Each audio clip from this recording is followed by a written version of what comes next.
প্রিয় শিক্ষার্থীরা, তোমরা সবাই কেমন আছো? আশা করি ভালো। আজ আমি তোমাদেরকে আমার আজকের অনলাইন ক্লাসে স্বাগতম জানাচ্ছি।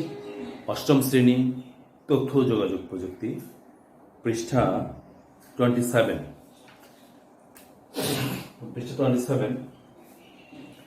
নেটওয়ার্ক সংশ্লিষ্ট যন্ত্রপাতি।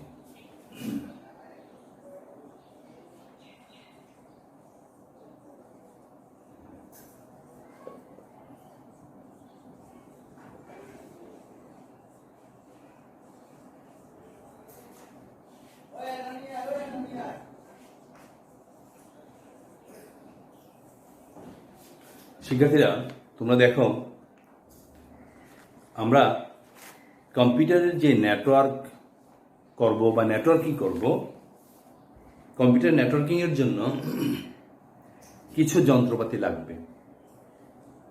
সেই যন্ত্রপাতিগুলো কি কি, কোন কোন যন্ত্রপাতিগুলো লাগবে সেগুলো নিয়ে আজকে আমরা আলোচনা করব। তোমরা সবাই বই খোলো, পৃষ্ঠা 27। আমি তোমাদেরকে 27 পেজের একটি ছবি দেখাচ্ছি তোমাদেরকে। দেখো তোমরা 27 পেজে এই একটা ছবি তোমরা দেখতে পাচ্ছ।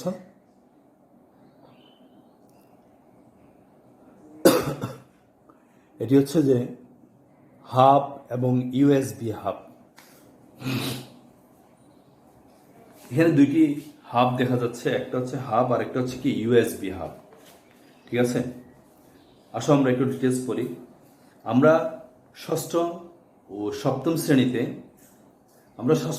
শ্রেণীতে তথ্য ও যোগাযোগ প্রযুক্তির ব্যবহৃত অনেক যন্ত্রপাতি সম্পর্কে জেনেছি। তথ্য যোগাযোগ প্রযুক্তির কাজে ব্যবহার হয় এরকম অনেক যন্ত্রপাতি সম্পর্কে আমরা জেনেছি। কোথায়? ষষ্ঠ ও সপ্তম শ্রেণীতে। এবার আমরা আরও কিছু যন্ত্রপাতি সম্পর্কে জানব। এগুলোর মধ্যে হচ্ছে হাব,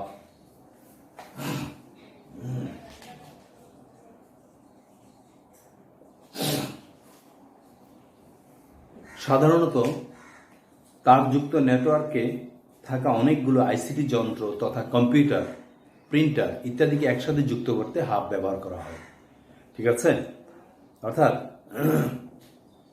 আইসিটি যন্ত্র যেমন কম্পিউটার, প্রিন্টার, হ্যাঁ, এইগুলো ইত্যাদিকে একসাথে যুক্ত করতে হাব ব্যবহার করা হয়। হাব এক যন্ত্রকে অন্য যন্ত্রের সাথে যোগাযোগ করার সুযোগ করে দেয়। কে দেয়? হাব এক যন্ত্রকে অন্য যন্ত্রের সাথে যোগাযোগ করার সুযোগ করে দেয়। বলা যায় একই নেটওয়ার্কে হাব দ্বারা সংযুক্ত সকল কম্পিউটার একটি আরেকটির সঙ্গে যোগাযোগ করতে পারে। একটা নেটওয়ার্কের মধ্যে হাব দ্বারা সংযুক্ত একটি নেটওয়ার্কের মধ্যে সবগুলো কম্পিউটার একটির সাথে আরেকটিকে যোগাযোগ করতে পারে। হাব বললেই আমরা ইন্টারনেট হাব বা নেটওয়ার্ক হাবকে বুঝে থাকি। তবে ইদানিং আমরা অনেক ইউএসবি হাবও দেখা যাচ্ছে, যেটি ইউএসবি হাবের একটি ছবি তোমাদেরকে দেখিয়েছি আমি। হাবের মধ্যে দিয়ে যখন কোনো তথ্য বা উপাত্ত এক যন্ত্র থেকে অন্য যন্ত্রে যায়, হাব তখন সেগুলো পড়তে পারে না। হাব কিন্তু পড়তে পারে না। এক কম্পিউটার থেকে অন্য একটি কম্পিউটারে তথ্য বা উপাত্ত পাঠালে হাব তার সাথে সংযুক্ত সকল কম্পিউটারে ওই তথ্য বা উপাত্ত পাঠিয়ে দেয়, যেটা আমরা টপোলজির মধ্যে পড়েছি। অর্থাৎ হাবের মাধ্যমে যখন আমরা কোনো তথ্য এক কম্পিউটার থেকে অন্য কম্পিউটারে পাঠাবো, তখন হাবের সাথে সংযুক্ত সকল কম্পিউটারেই কিন্তু যাবে। এমনকি যে কম্পিউটার থেকে তথ্য পাঠানো হলো তাকেও হাব আবার ওই তথ্য পাঠিয়ে দেয়। অর্থাৎ হাব নির্দিষ্ট ঠিকানা অনুযায়ী তথ্য পাঠাতে পারে না। হাব কিন্তু নির্দিষ্ট ঠিকানা অনুযায়ী তথ্য পাঠাতে পারে না, নেটওয়ার্কের সংযুক্ত সবগুলো কম্পিউটারে পাঠিয়ে দেয়। বর্তমানে কম গতি ও বেশি গতি সম্পন্ন সুবিধা পাওয়া যায় না বলে হাবের ব্যবহার অনেক কমে গেছে। হাব তো বোঝা গেল, ছবিও দেখলাম। এখন আমরা চলো সুইচ সম্পর্কে জানি। Switch, hub. আসো আমরা এবার সুইচ সম্পর্কে জানব। প্রথমে চলো আমরা একটা সুইচের একটা ছবি দেখি। এই যে সুইচ,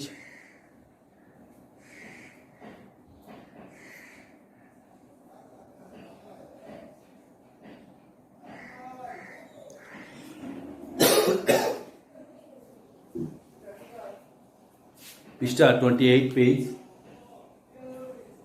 আমরা যে সুইচটি দেখলাম এই সুইচটি 8 পোর্টের, 12 পোর্টের আছে, 16 পোর্টের আছে, 24 পোর্টের আছে, ডিফারেন্ট পোর্টের সুইচ আছে, ঠিক আছে। হাব দ্বারা যেমন অনেকগুলো কম্পিউটার সংযুক্ত করা যায়, সুইচ দ্বারাও অনেকগুলো কম্পিউটার সংযুক্ত করা যায়। এটিও হাবের মতো একটি ক্ষুদ্র আইসিটি যন্ত্র। বর্তমানে যে কোনো নেটওয়ার্ক তৈরি করতে বেশিরভাগ সময় সুইচ ব্যবহার করা হয়। হাবের সাথে সুইচের প্রধান পার্থক্য হলো সুইচ তারের সাথে সংযুক্ত প্রত্যেকটি আইসিটি যন্ত্রকে পৃথকভাবে শনাক্ত করতে পারে, কিন্তু হাব কি তা পারে না। হাব কি করে, কোনো একটা তথ্য আমি একটা কম্পিউটার থেকে অন্য একটা কম্পিউটার পাঠালে হাব তার সাথে সংযুক্ত সবগুলো কম্পিউটারে পাঠিয়ে দিবে। সে নির্দিষ্ট একটি কম্পিউটারে পাঠাতে পারে না, কিন্তু সুইচ কিন্তু নির্দিষ্ট একটি কম্পিউটারে পাঠাতে পারে। ফলে সুইচ দিয়ে তৈরি নেটওয়ার্কের যে কোনো আইসিটি যন্ত্র সরাসরি অন্য যন্ত্রের সঙ্গে যোগাযোগ করতে পারে। সুইচের সাথে সংযুক্ত যন্ত্রগুলো শুধু যাকে ডেটা বা উপাত্ত পাঠাতে চায় তাকেই কি উপাত্ত পাঠিয়ে দেয়। অর্থাৎ সুইচের সাথে সংযুক্ত যে যন্ত্রগুলো যাকে তথ্য বা উপাত্ত পাঠানোর দরকার তাকেই পাঠায়। এখন প্রশ্ন হলো, সুইচ এই কাজটি কিভাবে করে?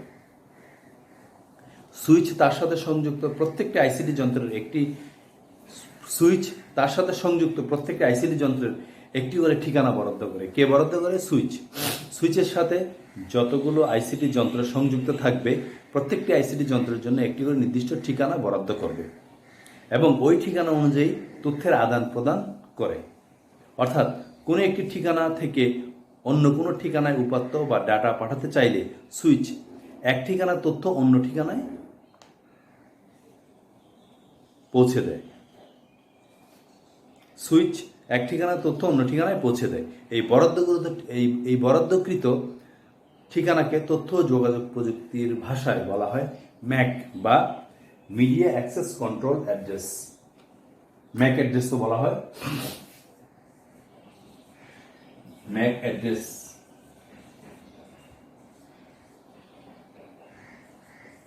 অর্থাৎ সুইচের সাথে যতগুলো আইসিটি যন্ত্র সংযুক্ত থাকবে বা ডিভাইস সংযুক্ত থাকবে, সুইচ করে কি প্রত্যেকটা যন্ত্রের জন্য একটা করে ঠিকানা বরাদ্দ করে।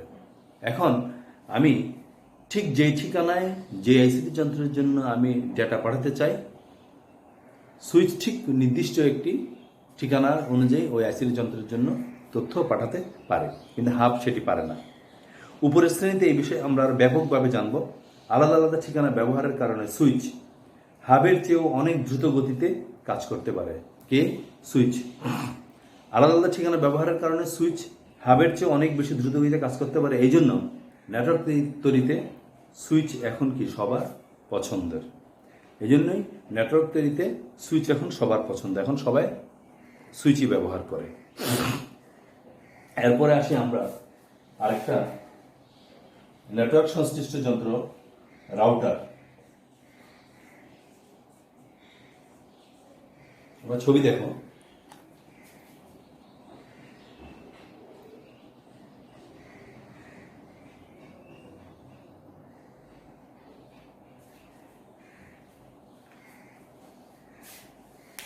রাউটার শব্দটি এসেছে রোড শব্দ থেকে। রাউটার একটি গুরুত্বপূর্ণ যন্ত্র যা হার্ডওয়্যার ও সফটওয়্যারের সমন্বয়ে তৈরি। এটি নেটওয়ার্ক তৈরির কাজে ব্যবহার করা হয়। ইন্টারনেট অসংখ্য নেটওয়ার্কের সমন্বয়ে তৈরি। একই প্রোটোকলের, অর্থাৎ উপরের শ্রেণীতে আমরা আলোচনা করব প্রোটোকলটা কি। ইন্টারনেট অসংখ্য নেটওয়ার্কের সমন্বয়ে তৈরি। একই প্রোটোকলের অধীনে কার্যত দুইটি নেটওয়ার্কের সংযুক্ত করার জন্য রাউটার ব্যবহৃত হয়। একই প্রোটোকলের অধীনে কার্যত দুইটি নেটওয়ার্কের সংযুক্ত করার জন্যই রাউটার ব্যবহৃত হয়। বর্তমানে ইন্টারনেটে অসংখ্য রাউটার রয়েছে। রাউটারের প্রধান কাজ হচ্ছে ডেটা বা উপাত্তকে পথ নির্দেশ দেওয়া। রাউটারের প্রধান কাজ হচ্ছে ডেটা বা উপাত্তকে পথ নির্দেশ দেওয়া। ধরো অস্ট্রেলিয়ায় অবস্থিত কোনো বন্ধুকে ইমেলের মাধ্যমে কোনো একটি ছবি পাঠাতে চায়। ছবিটি কয়েকটি ডেটা প্যাকেটে বিভক্ত হয়ে ইন্টারনেটের মাধ্যমে বন্ধুর কম্পিউটারে পৌঁছবে। কয়েকটি ডেটা প্যাকেটে, পুরোটা একসাথে যাবে না। প্রতিটি ডেটা প্যাকেটের গন্তব্যস্থলের ঠিকানা সংযুক্ত থাকবে। এই ডাটা প্যাকেটের গন্তব্যস্থলের ঠিকানাটা কিন্তু রাউটার ঠিক করে দিবে। ইন্টারনেট যেহেতু জালের মতো গোটা পৃথিবী জুড়ে বিস্তৃত, তাই বিভিন্ন ডেটা প্যাকেট বিভিন্ন পথে গন্তব্য পৌঁছতে পারে। যেহেতু আমি একটি ডেটা এখান থেকে অস্ট্রেলিয়া পাঠাবো, কিন্তু রাউটার এই ডেটাটাকে কয়েকটি ডেটা প্যাকেটে ভাগ করে ফেলবে অটোমেটিক। প্যাকেটে ভাগ করে এগুলোর মধ্যে এক একটার করে অ্যাড্রেস দিয়ে দিবে, ঠিকানা দিয়ে দিবে, ঠিক আছে। এবং এগুলো বিভিন্ন পথে গন্তব্যর কম্পিউটারে পৌঁছবে। একটি ডেটা প্যাকেট কোনো একটি রাউটারে পৌঁছলে একটি ডেটা প্যাকেট কোনো একটি রাউটারে পৌঁছালে পরবর্তী কোন পথে অগ্রসর হলে ডেটা সহজে ও দ্রুত গন্তব্যে পৌঁছবে তার পথ নির্দেশনা দেয় ওই রাউটার, ঠিক আছে। একটি উদাহরণ দিলে বিষয় তোমার কাছে আরো স্পষ্ট হবে। মনে করো তুমি বাংলাদেশ থেকে বিমানে করে একটি দেশে যেতে চাও, যেখানে বাংলাদেশ থেকে সরাসরি বিমানে যাওয়া যায় না। তখন কি হবে? বিমান কোম্পানি তোমাকে প্রথমে সুবিধাজনক একটি গন্তব্য নিয়ে যাবে, সেখান থেকে অন্য আরেকটি বিমান তোমার কাঙ্ক্ষিত দেশটিতে তোমাকে পৌঁছে দিবে। কি বোঝা গেল রাউটারের কাজের ধরন? অর্থাৎ বিমান যেমন সরাসরি আমাকে কোনো একটি দেশে মনে করো আমি এখান থেকে মনে করো আমেরিকা যেতে চাই। তো আমেরিকাতে মনে করো বাংলাদেশ থেকে সরাসরি ফ্লাইট বা বিমান নাই। তাহলে আমাকে প্রথমে তারা করবে কি, যে দেশ থেকে আমেরিকাতে সরাসরি ফ্লাইট আছে সেখানে প্রথমে নিয়ে যাবে। তাহলে প্রথমে আমাকে দুবাই নিয়ে গেল, দুবাই নিয়ে যাওয়ার পরে বিমান আমাকে নামিয়ে দিবে, নামিয়ে আরেকটি বিমান আমাকে তুলে দিবে, দিয়ে এরপর আমাকে সরাসরি আমেরিকা পৌঁছে দিবে। ঠিক এইভাবে তথ্য যোগাযোগ প্রযুক্তিতেও যে কোনো ডেটা বা তথ্য এভাবে ভাগ হয়ে ভেঙে তার গন্তব্যস্থলে পৌঁছে। তাহলে এখানে আমরা কি শিখলাম? এই নেটওয়ার্ক সংশ্লিষ্ট যন্ত্রপাতির মধ্যে আমরা কি শিখলাম? হাব, ইউএসবি হাব, নোড মানে এখানে নোড বলতে আইসিটি যন্ত্রকেই বলা হয় node. Switch, Mac address, router, protocol, data packet, এই শব্দগুলো আমরা নতুন শিখলাম। এগুলো তোমাদের বইয়ের মধ্যে আছে। এগুলো তোমাদের বইয়ের মধ্যে এখানে লেখা আছে। এটা হচ্ছে যে পৃষ্ঠা 29 পেজে, যে নতুন শিখলাম 29 পেজে